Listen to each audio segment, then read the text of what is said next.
Okay, number 4. A gym charges a membership fee plus an additional fee per yoga class. The table shows the linear relationship between the number of yoga classes taken and the total cost, including the membership fee. All right, this is a linear relationship.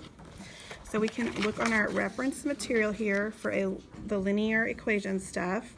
And all of our linear equations are in slope-intercept form. Y is equal to mx plus b.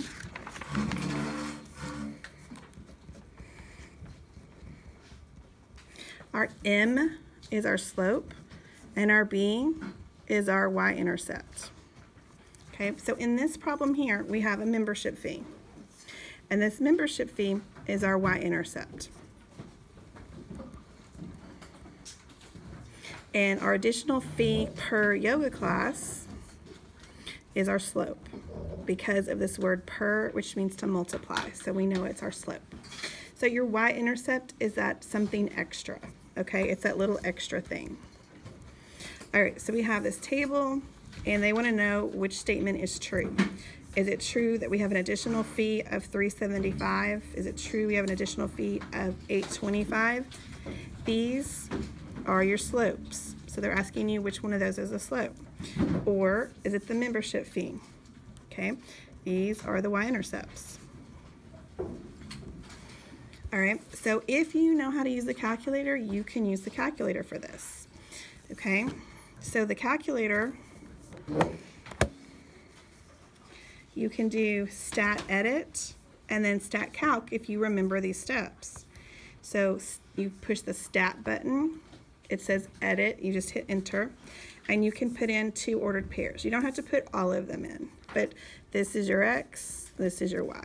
So we have 6, hit enter, arrow over, 67.5, hit enter, got an arrow back over, 8, enter, and 75 and enter. So I'm just entering the first 2 points there. So that was stat edit. Then you can stat calc. So you go back to your stat button.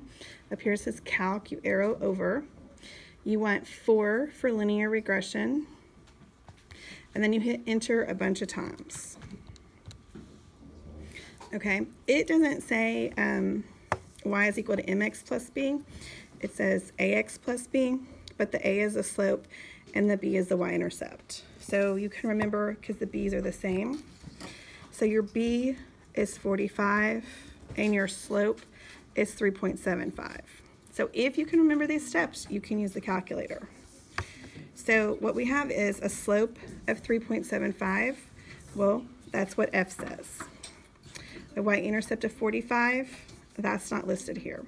So F is going to be our answer because these other numbers don't work.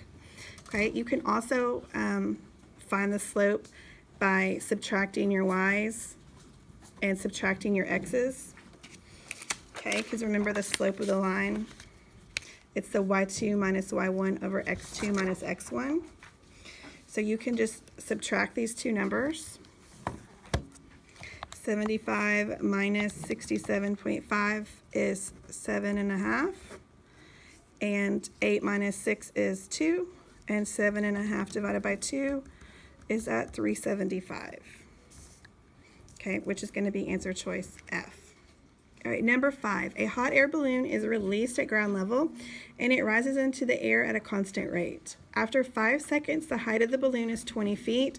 The balloon continues to rise at the same rate. So all of our equations are in slope-intercept form, where m is the slope and b is the y-intercept. And that is on your handy-dandy reference material, so you don't even have to memorize that. Slope is y equals to mx plus b. All right, so it's released at ground level. So that means its y-intercept is going to be 0 because we're starting off at the ground level. There's nothing extra. It rises at its constant rate. That rate is the slope. 5 seconds, and then a height of 20 feet. Okay, so we have our x is the time and the y is the feet. So that slope is going to be that 20 divided by 5. which is 4. So we have a slope of 4. And we want to know which of these is going to match up to that. Okay, since I know my slope is 4, I can use my calculator. And I can go to y equal, and it's going to be 4x. And since we started off at ground level, there's nothing to add. I can go to second in table, and I can look for these points and see what matches. So the first point starts at 10, so I would arrow down to 10, and 10 should be 40. Well, 10 is not 40 for A, 10 is not 40 for B, 10 is 40 for C and D. All right, so the next point I would look at is 20. So 20, it's either 60 or 80. So I would arrow down and find 20. And at 20, my Y is 80, and that's D. And I can check 30. And 30, it's 120. Okay, so D has all of those correct points. So D would be my answer. All right, number 6. Rudolfo has 15 toys in his toy box, and he adds 2 new toys every month. Based on this information, which representation best shows this relationship between the number of toys Rudolfo has in his toy box Y and the number of months that have passed X? So again, go to your reference material. Our relationships, our linear relationships, are Y is equal to mx plus b.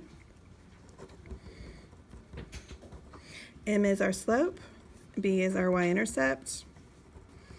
Okay, this story, there's 15 in the toy box. That's that extra. That's that y-intercept. He adds two new toys every month. That word every means we're multiplying. So this is my slope. Okay, so based on this, I can make an equation that y is equal to 2x plus 15. I can put that equation in my calculator. I can go to y equal, and I can put in 2x plus 15.